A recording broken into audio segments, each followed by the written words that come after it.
आधा वर्ष है नाजरीन, मैं आसिफ अली और आप देख रहे हैं रूबी उर्दू न्यूज़। सबसे पहले नजर डालेंगे अहम खबरों पर। तेलंगाना में वोटर फहरिस्तों की खुसूसी नजरसानी SIR का पहला मरहला मुकम्मल। मुसविदा फहरिस्त जारी, तकरीबन 73 लाख वोटर्स के नाम हज़फ।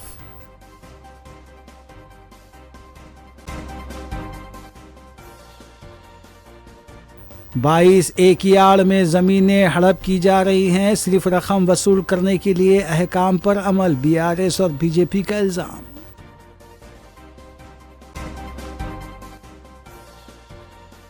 तेलंगाना में हुकूमत पागल के हाथ में पत्थर के मुमासिल। साबिक वजीर हरीश राव 22A को लेकर हुकूमत पर बरस पड़े।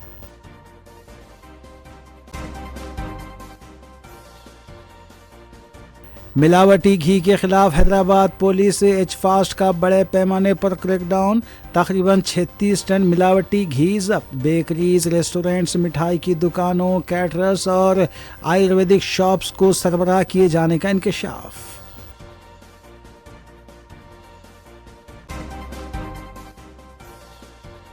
संगारेड्डी हैदराबाद टाउन में सोने की दुकान से तवज्जो हटाकर निकली इसका सरखा। CCTV मंजर आम पर।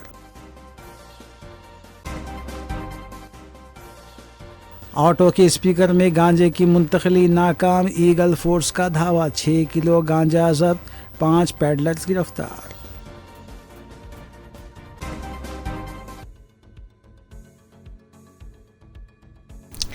देखते हैं खबरों की तफसील। वोटर फहरिस्तों पर खुसूसी नजरसानी SIR के अमल का पहला मरहला रियासत में मुकम्मल हो चुका है।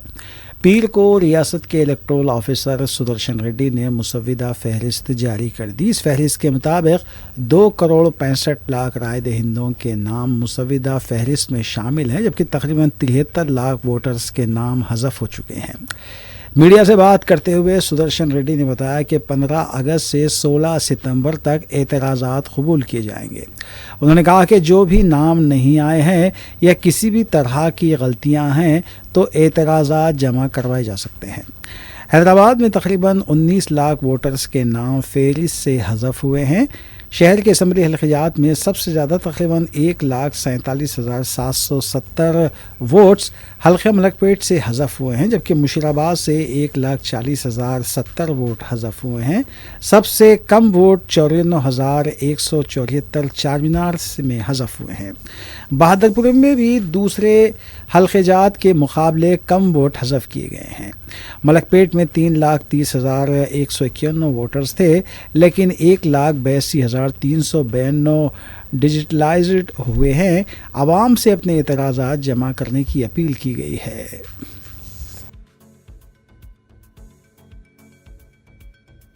As the enumeration phase is completed, now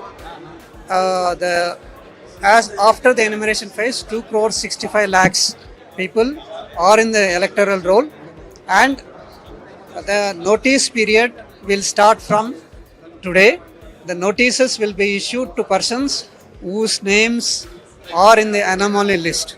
That means anomaly list in the sense whose names are not matched 2002 name, or their details are not matching with the 2026 electoral roll details, as a result of which their name is in the anomalous list. So to whom the notices will be served, for which replies will be taken, and then it will be addressed. Apart from this, there are no mapping category. Around 30 lakhs people have been identified, for whom also notices will be issued by the ERO or AERO concerned, and for the notice replies will be taken and it will be addressed. So this notice period will be starting from today, and it will be going on till the end of this month, and replies will be taken and it will be disposed by the end of October, by the 15th of October.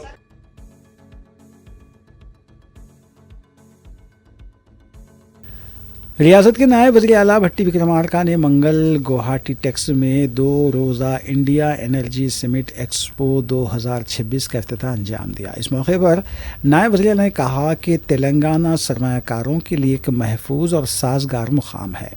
उन्होंने कहा कि रियासत को साफ तवानाई की manufacturing मरकज़ के तौर पर तरक्की दी जाएगी। भट्टी विक्रमार्का ने कहा कि 2035 तक 26,000 मेगावाट सोलार और 8,000 मेगावाट बिजली ज़ख़ीरा का निशाना है। नायब वज़ीर आला ने ऐलान किया कि तेलंगाना हर किस्म के सरमायाकारों के लिए एक मौजू मुकाम है और उनकी हुकूमत का मकसद रियासत को साफ तवानाई के शोबे के लिए तरक्की देना है। इस मौके पर उन्होंने सरमायाकारों, इख्तराकार, साइंसदानों और CEOs को दावत दी है कि वो आएँ और देखें, तेलंगाना में सरमायाकारी करें। तेलंगाना एक ऐसी रियासत है जो हर किस्म के सरमायाकारों की हौसला अफजाई करती है। ये रियासत खुशहाली को बांटने और एक दूसरे के साथ ताउन के लिए सरमायाकारों का इस्तेक़बाल करने तैयार है। उन्होंने कहा कि तवानाई के शोबे में तब्दीली का मतलब सिर्फ बरक़ी पैदा करने के ज़राए को तब्दील करना नहीं, बल्कि ये एक इनकलाबी अमल है जो मईशत के पूरे ढांचे को तब्दील कर देगा। उन्होंने ये भी कहा कि रियासत में तेज़ी से बढ़ती हुई बिजली की तलब को पूरा करते हुए माहौलियाती तहफ़्फ़ुज़ के लिए मंसूबे बनाए गए हैं। प्रोग्राम के दौरान नायब वज़ीर आला ने मुख्तलिफ स्टॉल्स का दौरा किया। इस मौके पर स्पेशल चीफ सेक्रेटरी नवीन मित्तल और दूसरे भी मौजूद थे।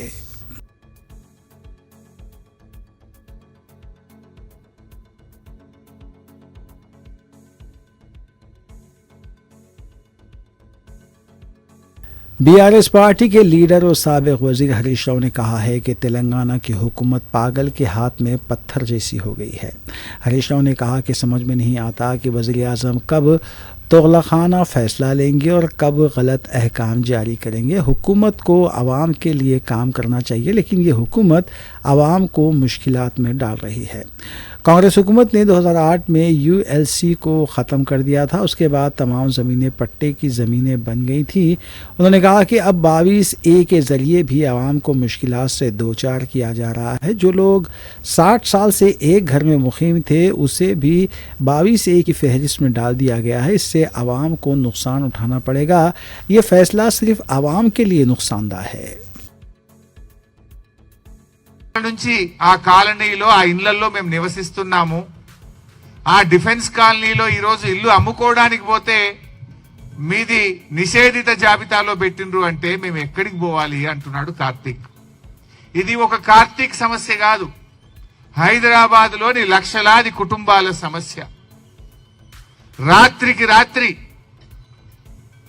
కాలనీలు సర్వే నంబర్లు మొత్తం లేఅవుట్లు, HMDA అమ్మిన భూములు, హుడా అమ్మిన భూములు, యాక్షన్ లో ప్రభుత్వం అమ్మితే కొనుక్కున్న భూములన్నీ కూడా 22A కింద నిషేధిత జాబితాలో పెడితే ఆ ప్రజలు ఏం కావాలి?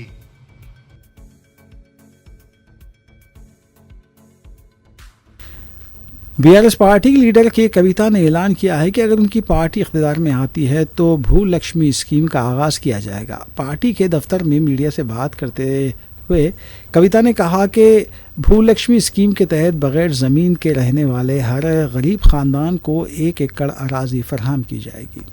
कांग्रेस हुकूमत पर तनकीद करते हुए कविता ने कहा कि अगर रियासत में समाजी इंसाफ को यकीनी बनाना है तो अराज़ियात की दोबारा तकसीम होनी चाहिए। उन्होंने इल्ज़ाम लगाया कि रियासत में शैतानी राज चल रहा है। वज़ीर आला के अफराद ख़ानदान ज़मीन चोर बन गए हैं। 22A के ज़रिए अराज़ियात के मामले में बेकायदगी की जा रही है। రెడ్డి గారికి రియల్ ఎస్టేట్ వ్యాపారం చేసే రేవంత్ రెడ్డి గారికి భూమి అంటే ఆయనకు ఒక ట్రాన్సాక్షన్ కావచ్చు, కానీ నా పేద బీసీ ఇంటి ఆడబిడ్డకు భూమి అంటే ఒక ఇమోషన్, నా పేద దళితులకు భూమి అంటే ఒక ఇమోషన్, నా ఆదివాసీలకు భూమి అంటే పంచ ప్రాణం. వదిలిపెట్టి ఉండలేరు, అడవిని వదిలిపెట్టి, భూమిని వదిలిపెట్టి. ఆ విషయం అర్థమవుతలేదు రేవంత్ రెడ్డి గారికి. మానవత్వం అన్నది పరిపాలనలో లోపించింది. అందుకే నేను బలంగా నమ్ముతా ఉన్నా, భూమి పంపిణీ జరగాల్సిందే. తెలంగాణ రక్షణ సేన అధికారంలోకి వస్తే ఖచ్చితంగా భూమి లేని ప్రతి పేద ఇంటికి కూడా కుటుంబానికి 1 ఎకరం చొప్పున మేము భూలక్ష్మి పథకం పేరుతోని భూ పంపిణీ చేయడం జరుగుతుంది. నేనే అధికారంలోకి వచ్చేదాకా ఆగాలి, అప్పటి వరకు పేదలు పేదగా ఉండాలి అనట్లే. కాంగ్రెస్ ప్రభుత్వం భూ పంపిణీ కార్యక్రమం మొదలు పెడితే మొదటి వరుసలో నిలబడి మేమే పంపిణీ చేస్తాం. ఒక ఎకరం లేనటువంటి పేదల గురించి వాళ్ళు నేను అప్పీల్ చేస్తూ ఉన్నా, వాళ్ళ గురించి మాట్లాడుతూ ఉన్నా. సామాజిక న్యాయ సాధన జరగాలంటే ముందు భూమి ఉండాల్సిందే.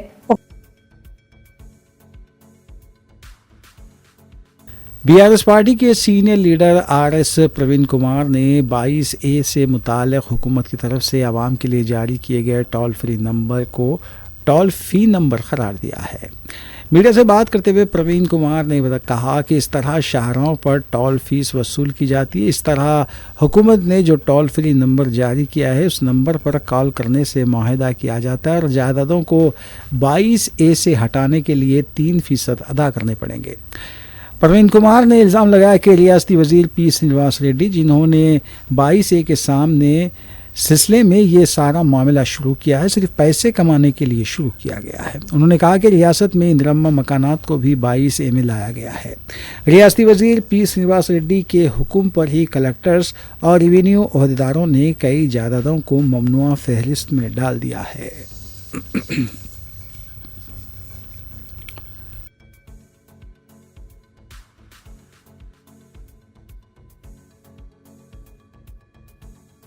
మొత్తం కూడా పట్టా భూములను 22A కింద పెట్టినాం. తెలంగాణలో ఇందిరమ్మ ఇళ్ళన్నీ కూడా 22A కిందకి మీరు తీసుకొచ్చినట్టే పేద ప్రజల నుంచి కూడా రాబందుల్లాగా వాళ్ళ జలగల్లాగా వాళ్ళ రక్తం పీల్చడం కోసమే ఈ 22Aలో మీ ఆదేశాల మేరకు మీ కలెక్టర్లు మీ రెవెన్యూ అధికారులు పెట్టిర్రు. ఇప్పుడు అంతా చేసి మీరేం చెప్తున్నారు, టోల్ ఫ్రీ నెంబర్ ఉంది, దీనికి కాల్ చేయండి మీ భూములన్నీ రిలీజ్ చేస్తామంటున్నారు. ఇది టోల్ ఫ్రీ నెంబర్ కాదు శ్రీనివాసరెడ్డి గారు, ఇది టోల్ ఫీ నెంబర్. ఆర్ తీసేయండి, టోల్ ఫీ నెంబర్ ఇది. అంటే ఎట్లయితే హైవేల మీద టోల్ గేట్స్ ఉంటాయో ప్రతి వాహనం నుంచి కూడా ట్యాక్స్ ఎట్లయితే కలెక్ట్ చేస్తారో మీరు ఈ టోల్ ఫీ నెంబర్కు కాంటాక్ట్ చేసిన వెంటనే ఇగో నీ భూమి 22Aలో ఉన్నది, మాకు 30% ఇవ్వండి, 30% ఇస్తే మీ భూమిని 22Aలోకి వెళ్ళి తీసేస్తాం అని చెప్పి కలెక్టర్కు మీరు చెప్తారు. ఇదే జరగబోతున్నది. మీరు ఎందుకంటే కలెక్టర్లకు ఎంఆర్ఓలకు సంబంధం లేకుండానే భూభారతి పోర్టల్ ద్వారా 22,000 ట్రాన్సాక్షన్ చేసిండ్రు. దాని మీద ఇంతవరకు మీరు నేను మాట్లాడతారనుకున్నాం, మీరు మాట్లాడలేదు. సో అది టోల్ ఫీ నెంబరు, ఇది టోల్ ఫ్రీ నెంబర్ కాదు, ఇది toll fee number. Ponguleti Srinivasa Reddy గారు డైరెక్ట్గా డబ్బులు సంపాదించడం కోసం తెలంగాణలో కాంగ్రెస్ నాయకులందరూ కూడా అక్రమంగా డబ్బులు సంపాదించడం కోసం పెట్టింది. అందుకొరకే ఇందిరమ్మ ఇల్లు కూడా మరి ఇవాళ 60% అంటే నాగార్జున సాగర్ భూ నిర్వాసితుల ఇల్లు, అదేవిధంగా రకరకాల నిర్వాసితులకు ఎవరైతే ప్రభుత్వాలు ఇచ్చిన ఇండ్లున్నాయో ఇందిరమ్మ ఇళ్లతో సహా పేదల రక్తం జలగల్లాగా పీల్చడం కోసమే ఈ 180059947888 పెట్టిండ్రు. అంతే తప్ప ఇది టోల్ ఫ్రీ కాదు, ఇది టోల్ ఫీ నంబర్ FEE. ఈ రుసుము బలవంతంగా ట్యాక్స్ 30% అక్రమంగా గుంజి కాంగ్రెస్ జోబులు నింపుకోవడం కోసమే ఈ టోల్ ఫీ నెంబర్ పెట్టిండ్రు. 22A అంత పెద్ద కుంభకోణం, భూకుంభ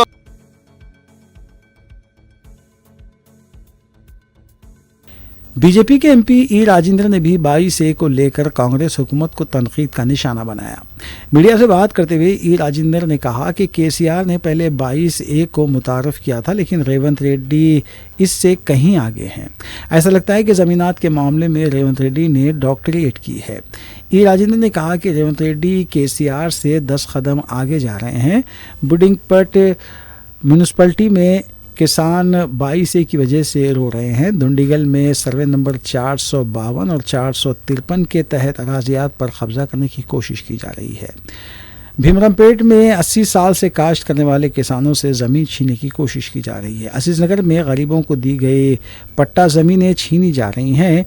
एल्लम्मा बंडे के पास 3,000 करोड़ की अराजी खानगी कंपनियों को दी गई है। बहादुरगुड़े में जबरन अराजी छीने जाने पर किसान बरहम हुए और एहतजाज किया। हुकूमत किसानों के साथ नाइंसाफ़ी कर रही है।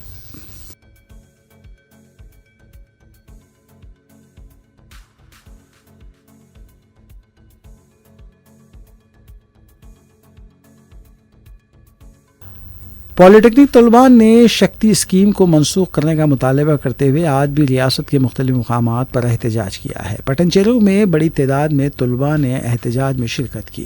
तलबा का मुतालबा था कि पॉलिटेक्निक शोबा तालीम को शक्ति स्कीम में ज़म ना किया जाए। अगर ये पॉलिटेक्निक को शक्ति स्कीम में ज़म किया गया तो पॉलिटेक्निक तालीम का ही मफहूम ख़त्म हो जाएगा और इसकी शिनाख्त भी ख़त्म हो जाएगी। तलबा की तरफ से इस मौके पर नारेबाजी भी की गई।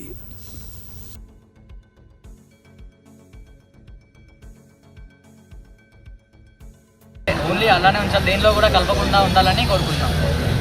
అందరికీ శుభోదయం. నా పేరు శ్రీనిధి. నేను గవర్నమెంట్ పాలిటెక్నిక్ పటాన్చెరు నుండి మాట్లాడుతున్నా. ఈ శక్తి స్కామ్ని ఇంప్లిమెంట్ చేయడం వల్ల మేము లేబర్ పని చేసుకోవాల్సి వస్తుంది. సో ఈ స్కామ్ని ఇంప్లిమెంట్ చేయకూడదు. మేము 6 సెమిస్టర్ రాసి మిడ్ ఎగ్జామ్ రాసి అంత కష్టపడి చదువుకొని లాస్ట్కి వస్తే ఒక లేబర్ పని చేసుకుంటూ ఉండాలా. కాబట్టి ఈ శక్తి స్కామ్ని ఇంప్లిమెంట్ చేయకూడదని నేను కోరుకుంటున్నాను.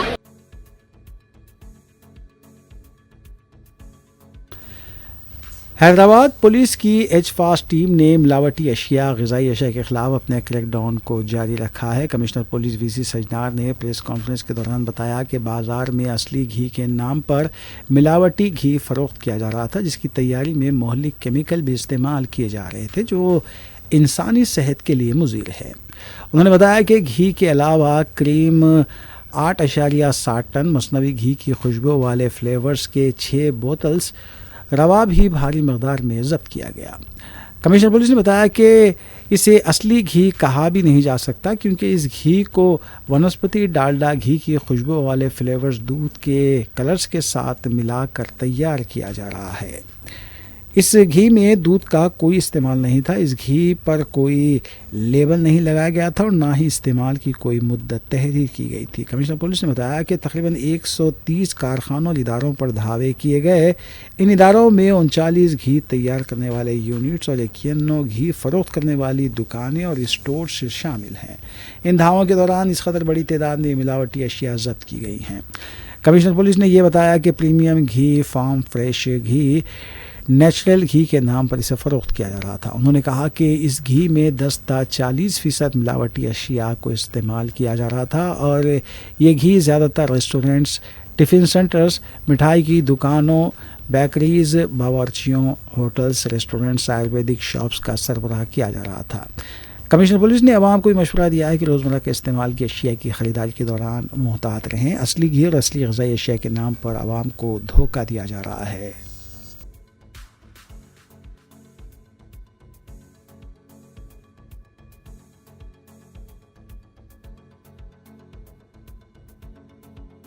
उनके खान पान से जुड़ा जो इम्पोर्टेंट टॉपिक है उसको कवर कर रहे हैं।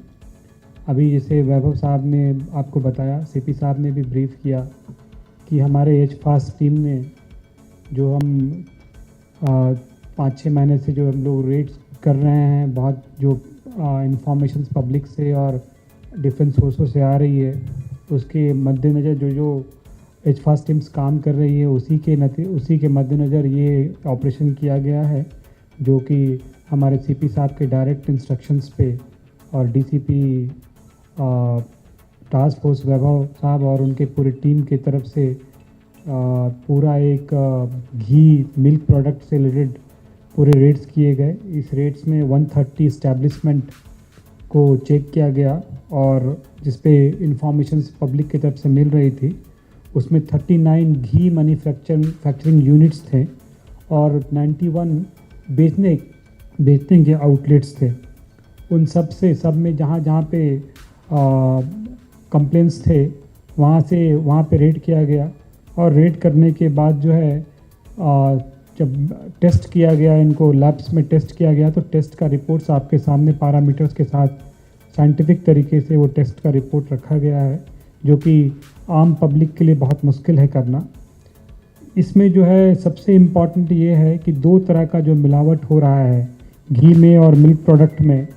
पहला मिलावट जो है जिसमें फैट है, एनिमल फैट में मिल्क फैट है और उसमें palm oil, refined palm oil, kernel oil और कुछ टेक्सचर्स मिला के, कुछ रंग्स मिला के उसको मार्केट में बेचा जा रहा है और लेबल में लिखा जा रहा है कि इसमें 100% नेचुरल 100% मिल्क प्रोडक्ट है, जो कि टेस्ट से सिद्ध हुआ है कि उसमें ऐसा कुछ भी नहीं है। एक तो उसमें जो कलर मिलाया जा रहा है वो not fit to mix with ghee product, वो भी है उसमें। दूसरा जो है स्किम मिल्क का यूज़ किया जा रहा है, उसमें कोई भी मिल्क प्रोडक्ट मिल्क फैक्ट नहीं है। स्किम मिल्क में पाम ऑयल मिलाकर, टेक्सचर के लिए स्टार्च बॉम्बे रावा मिला के, उसके बाद बफेलो घी के लिए अलग कलर मिलाते हैं, मेटालिन कलर मिलाते हैं, फिर फ्लेवर कलर्स मिलाते हैं, फिर फ्लेवर आ रहा है। परमिसेबल नंबर से भी बहुत ज़्यादा, इसमें तो परमिसेबल नंबर ही नहीं, क्योंकि 99.5% ये प्योर होना था, इसमें ये मिक्स कर रहे हैं। और इसका सबसे ज़्यादा असर जो है हमारे सेहत में पड़ रही है, ख़ास करके इसका डाइजेस्टिव सिस्टम, हार्ट डिजीज़ में, स्किन डिजीज़ में, किडनी पे, लीवर पे डायरेक्ट इसका इम्पैक्ट हो रहा है। और पब्लिक भी ये समझ रही है कि हम जा रहे हैं, एक प्योर घी लिखा हुआ है तो ये प्योर है, उस धोखे में पब्लिक इसको ले रही है। तो अब जो है सारा चीज़ जो है एक करके आपके सामने रखा जा रहा है।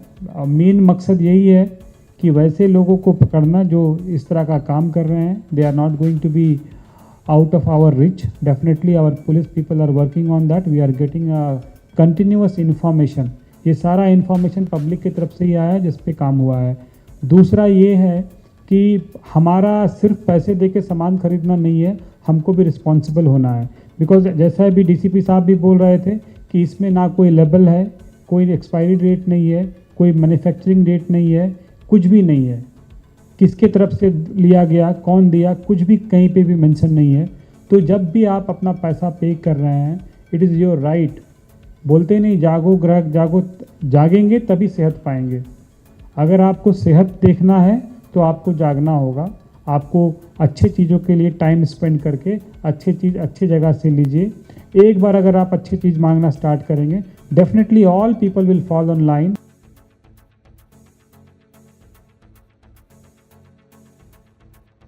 संगारेड्डी जिले के जहीराबाद टाउन में ज्वेलरी शॉप से 10 लाख रुपए मालियत के नेकलेस का सरखा कर लिया गया। दुकान में मौजूद सीसीटीवी मंजरेआम पर आया है, जिसमें देखा जा सकता है कि बुरखे का इस्तेमाल करते हुए बास ख़वातीन दुकान में दाखिल हुई। दुकान में मौजूद सेल्स गर्ल्स को बातों में उलझाकर नेकलेस का डब्बा उठा लिया। दुकान की इंतज़ामिया की तरफ से पुलिस में शिकायत दर्ज करवाई गई है। पुलिस सीसीटीवी की बुनियाद पर सारिकों की तलाश कर रही है।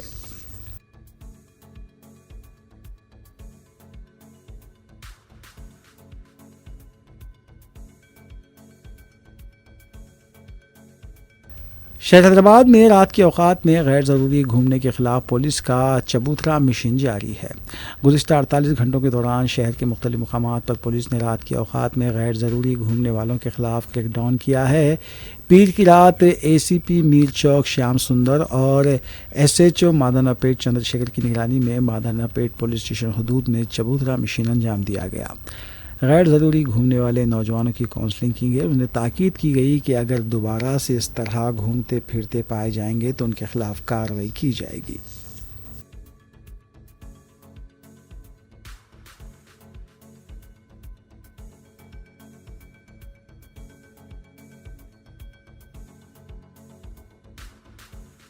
तेलंगाना ईगल फोर्स ने गैरकानूनी गांजे की मुंतकिली के ख़िलाफ़ अपने क्रैकडाउन को जारी रखा है। पीर की रात पेट बशीराबाद पुलिस स्टेशन हदूद में एक ऑटो को तहवील में लेकर तलाशी ली गई। ऑटो में मौजूद स्पीकर्स के अंदर से 6 किलो गांजा बरामद हुआ। बताया जाता है कि नागपुर से लाकर ये गांजा हैदराबाद में ऑटो ड्राइवर्स, योमिया मज़दूरों और दूसरों को फ़रोख्त कर रहे थे। बताया गया है कि तकरीबन 25 गाहक इस टोली के राब्ते में थे। पुलिस ने 5 ड्रग पैडलर्स को गिरफ्तार किया है और 6 किलो गांजा को जब्त किया है।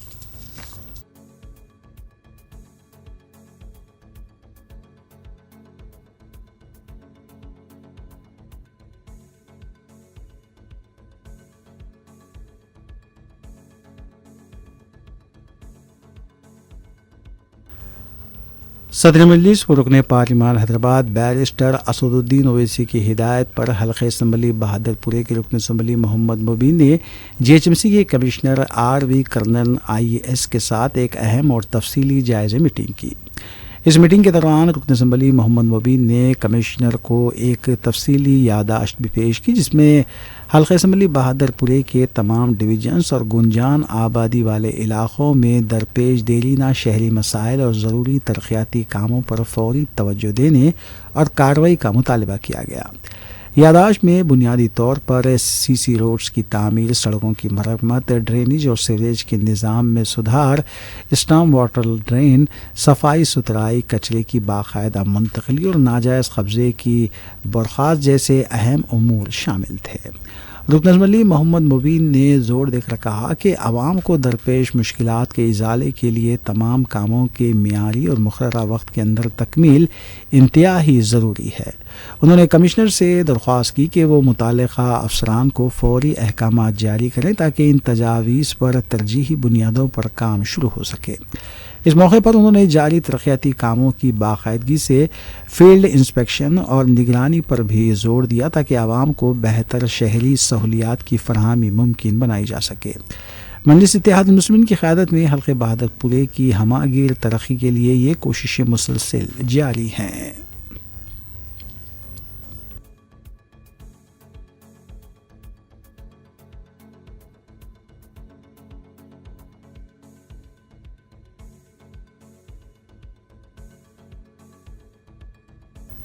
जलपल्ली सर्कल 17 ऑफिस में मिलादुन नबी सल्लल्लाहु अलैहि वसल्लम से कब्ल की जाने वाली तैयारियों के सिलसिले में एक जायज़ा इजलास मुनक़िद किया गया। इस इजलास में साबिक़ चेयरमैन जलपल्ली अब्दुल्ला बिन अहमद सादी, साबिक़ काउंसलर्स के अलावा महकमे बरक़ी और वाटर वर्क्स के ओहदेदार भी मौजूद थे। ओहदेदारों को हिदायत दी गई कि वो मुख्तलिफ़ मकामात से कचरे की नक्कासी के अलावा पानी की सरबराही और रोशनियों के नज़म को यकीनी बनाएं। वाज़ेह है कि MLC मजलिस मिर्ज़ा रहमत बेग की निगरानी में कई फंड्स मंजूर करवाए गए हैं।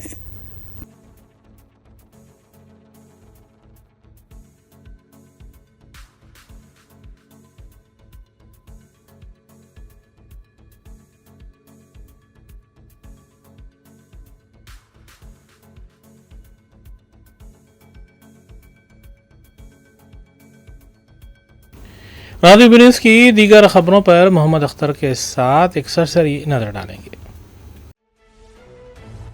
जम्मू कश्मीर के ज़िले कुलगाम के काजीगंज के इलाके ग्योटूर में मंगल की सुबह जम्मू श्रीनगर कौमी शाहराह पर एक ट्रक और CRPF की बनकर गाड़ी के दरमियान तसादुम के नतीजे में कम अज़ कम 5 CRPF अहलकार ज़ख्मी हो गए। CRPF के एक अहलकार के मुताबिक यह हादसा गाजी गंज के ल्यूडवरो में पेश आया, जिसमें ट्रक और CRPF बंकर गाड़ी शामिल थी। तसादुम के नतीजे में CRPF की बंकर गाड़ी उलट गई, जिसकी वजह से उसमें सवार CRPF के 5 एहलकार मामूली ज़ख्मी हुए। ज़ख्मियों को इलाज के लिए 163 बटालियन CRPF काजीगुंड के MI रो मुंतकिल किया गया।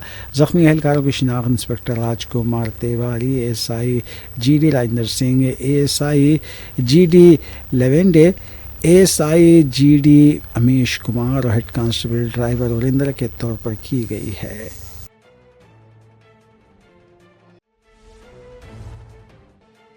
बीजेपी के कौमी सदर नितिन नाविन ने 3 रियासतों के लिए पार्टी के नए इंचार्ज के नामों को खतियत दी है। पंजाब के सतीश पूर्णिया को जिम्मेदारी सौंपी गई है। उत्तर प्रदेश के विनोद तावड़े और गुजरात के लिए तरुण चक को जिम्मेदारी सौंपी गई है। इस सिलसिले में पार्टी सदर ने अहकाम भी जारी कर दिए हैं।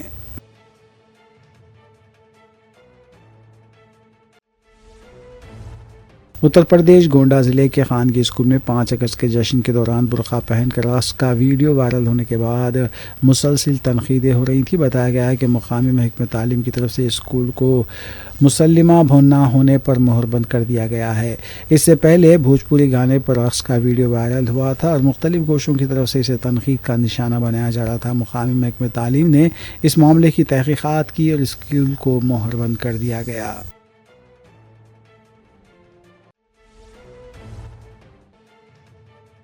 मगरबी बंगाल के आसनसोल में मुसलसल बारिश की वजह से कई इलाके ज़ेर-ए-आब देखे गए। दिलदार नगर रिपलेर के पास पानी जमा देखा गया। आवाम घरों में महसूर होकर रह गए हैं। पानी की निकासी ना होने से आवाम को मुश्किलात का भी सामना है। आसनसोल के अलावा दूसरे अजला में भी बारिश की इत्तला है।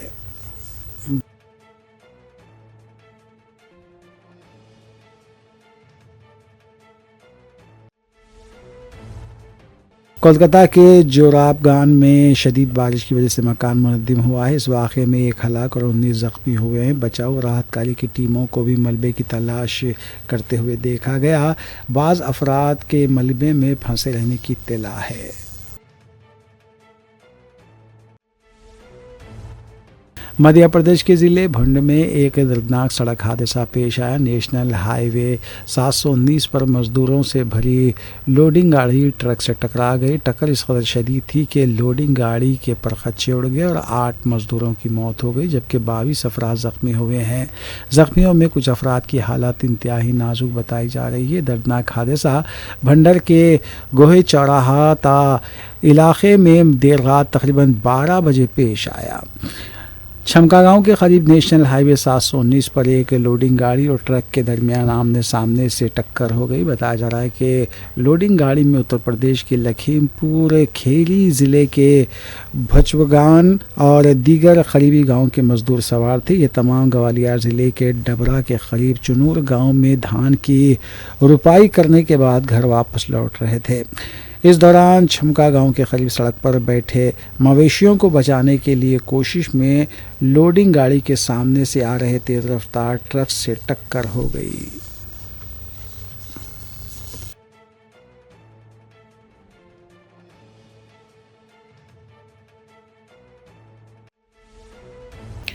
आखिर में देखेंगे सुर्खियां एक बार फिर।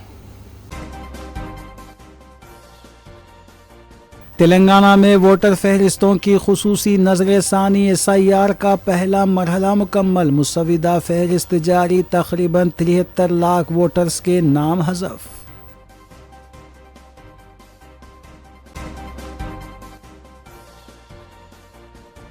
बाईस एकड़ में ज़मीनें हड़प की जा रही हैं। सिर्फ रकम वसूल करने के लिए अहकाम पर अमल। BRS और BJP का इल्ज़ाम।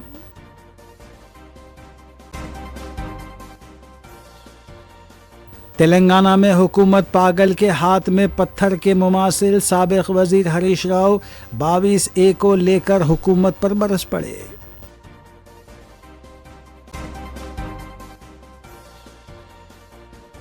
मिलावटी घी के खिलाफ हैदराबाद पुलिस एचफास्ट का बड़े पैमाने पर क्रैकडाउन। तकरीबन 36 टन मिलावटी घी जब्त। बेकरीज, रेस्टोरेंट्स, मिठाई की दुकानों, कैटरर्स और आयुर्वेदिक शॉप्स को सरबराह किए जाने का इंकशाफ।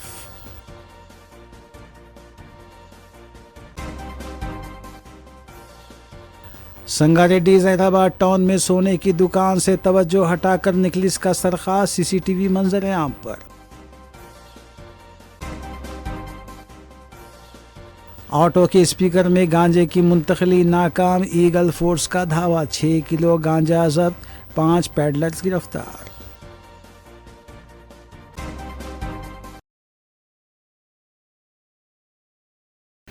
इसी के साथ रूबी न्यूज़ यहीं अख्ताम पजीर होती हैं। रियासती, कौमी और बैनुल-अक़वामी खबरों के लिए देखते रहिए रूबी न्यूज़। हम इस उम्मीद के साथ आपसे इजाज़त लेंगे कि आपका आने वाला दिन अच्छा होगा। अस्सलाम वालेकुम।